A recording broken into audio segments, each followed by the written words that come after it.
Greetings and welcome to the warm-up video for this week's module. The module will probably feel differently than the rest for many of you. Transformational learning is commonly seen as irrelevant to formal education or human resource development, but I hope you'll come to think of it differently. For instance, as expressed in the words of the founder of this learning theory, Jack Mezirow, it really is at the essence of the most important learning that adults might achieve. It's learning that is about making meaning of things.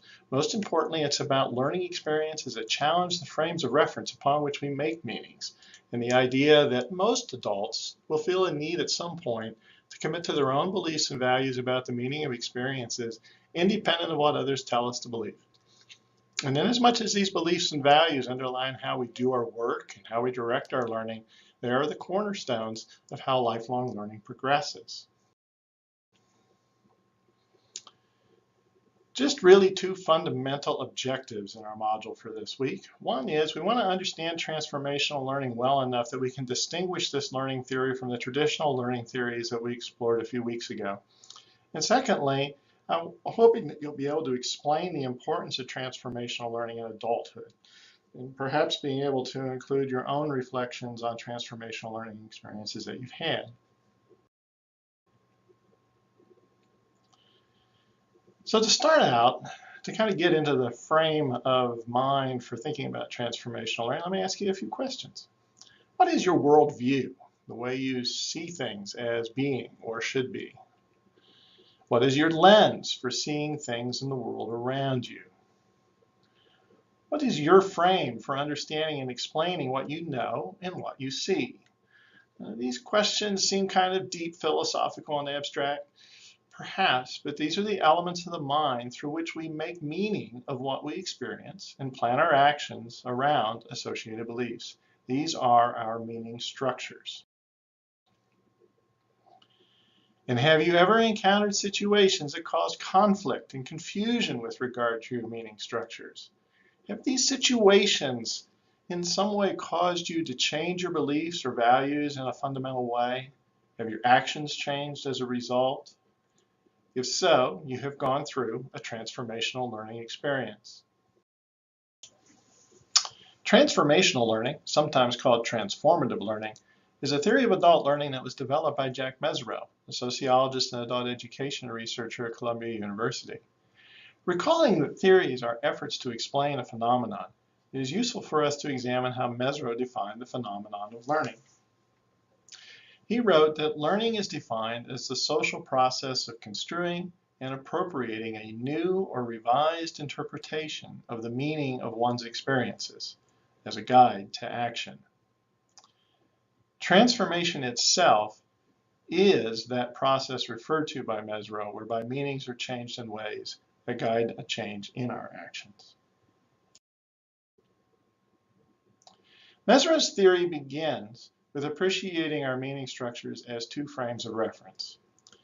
Meaning perspectives are our predispositions and social norms, our belief systems, our self-theories and self-concept, personality traits that we have, how we undertake learning activities, where we think knowledge comes from, our epistemologies, and even perhaps repressed parental prohibitions that set the boundaries of our expectations.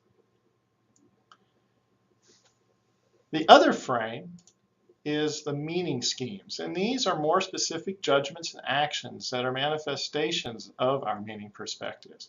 For instance, how we apply religious beliefs or view people with other beliefs, how we treat, trust, or stereotype people from another race or culture, or even how to teach a class.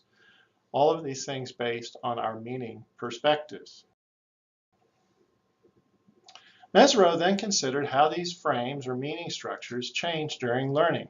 So-called easy learning relates to just refining or adding to meaning schemes without losing much, if any, of the original structure.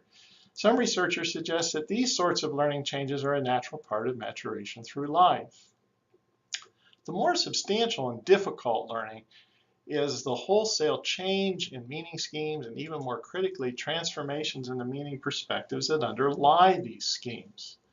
By nature, we resist learning anything that does not fit comfortably into our meaning structures. So what causes such transformational learning? Mesereau and other advocates of transformational learning theory have focused on two essential processes: critical reflection and dialectic discourse. Meaning structures are transformed by reflection, and in this case refers to really critically attending to the justification for what we believe. We are able to reflect on unexamined assumptions in our beliefs when the beliefs are no longer working well for us or when old ways of thinking no longer function. What Mesereau referred to as the disorienting dilemma that triggers the transformation process. Reflection commonly includes a critique of the assumptions about whether beliefs acquired through cultural assimilation in childhood remain functional to us in life. Reflection about a problem includes the content of the problem, the process of solving it, and very importantly, the premise of the problem. The premise part is, how did we come to conclude that this was a problem to begin with? Content and process reflection may cause us to alter our schemes, to change our minds. But premise reflection is what has the possibility of changing our perspective, to truly transform us. Important to continuing the transformational process beyond initial critical reflection is a recognition that one's discontent is shared by others, including those who have already negotiated a transformation. This recognition enhances learner motivation to explore options for new roles, relationships, and actions. Upon trying out this new perspective, the transforming learner builds competence and self-confidence until a new meaning perspective is integrated into their life. The second essential process in transformation is discourse with others, including discourse with others that don't share the initial beliefs that you have.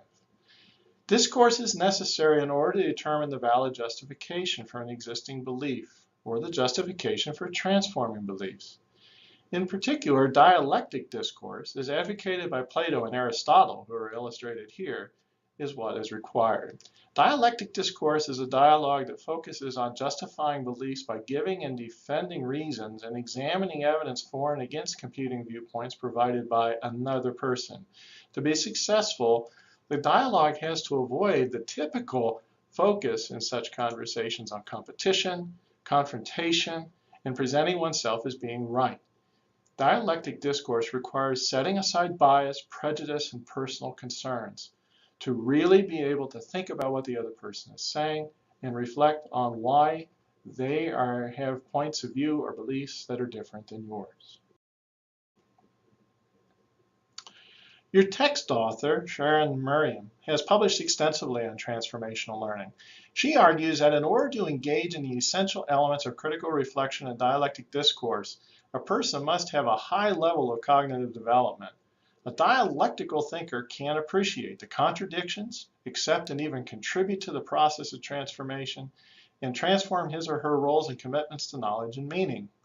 On the other hand, the uncritical, undialectical, pragmatic thinker focuses on adapting new information within an existing framework of meaning, those fixed meaning structures of scheme and perspective, and will perceive any contradictions to those as a threat.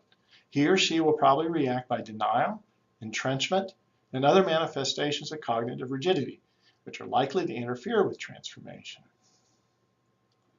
Thinking back to Perry's schema for epistological development in a previous module, Miriam argues that a person has to be at the highest level, commitment, in order to have a transformative learning experience. You may recall from that earlier module that one longitudinal study of college students showed that a majority did not reach the relativism stage until after graduation. The higher levels of Perry's schema are not achieved by most people until well into adulthood. Mesereau once expressed the opinion that transformational learning is likely uncommon in people that are younger than about 30 years old. Therefore, transformational learning is viewed as a true theory of adult learning, something that only happens in adulthood. Learning in childhood and adolescence forms meanings, and these meanings typically are derived from relatives, teachers, mentors, clergy, and from the social groups that are of value to the person. But adults are able to undertake the critical self-reflection and to participate in meaningful discourse that reveal distortions in beliefs and values that end up leading to changes in feelings and actions. This is transformative learning. Your text briefly summarizes the 10 stages that Mesereau saw as essential for transformation. Stages 2 and 3 are the initial self-reflection. Stages 4 through 7 are associated with social interactions, including dialectical discourse, that help to frame a new belief.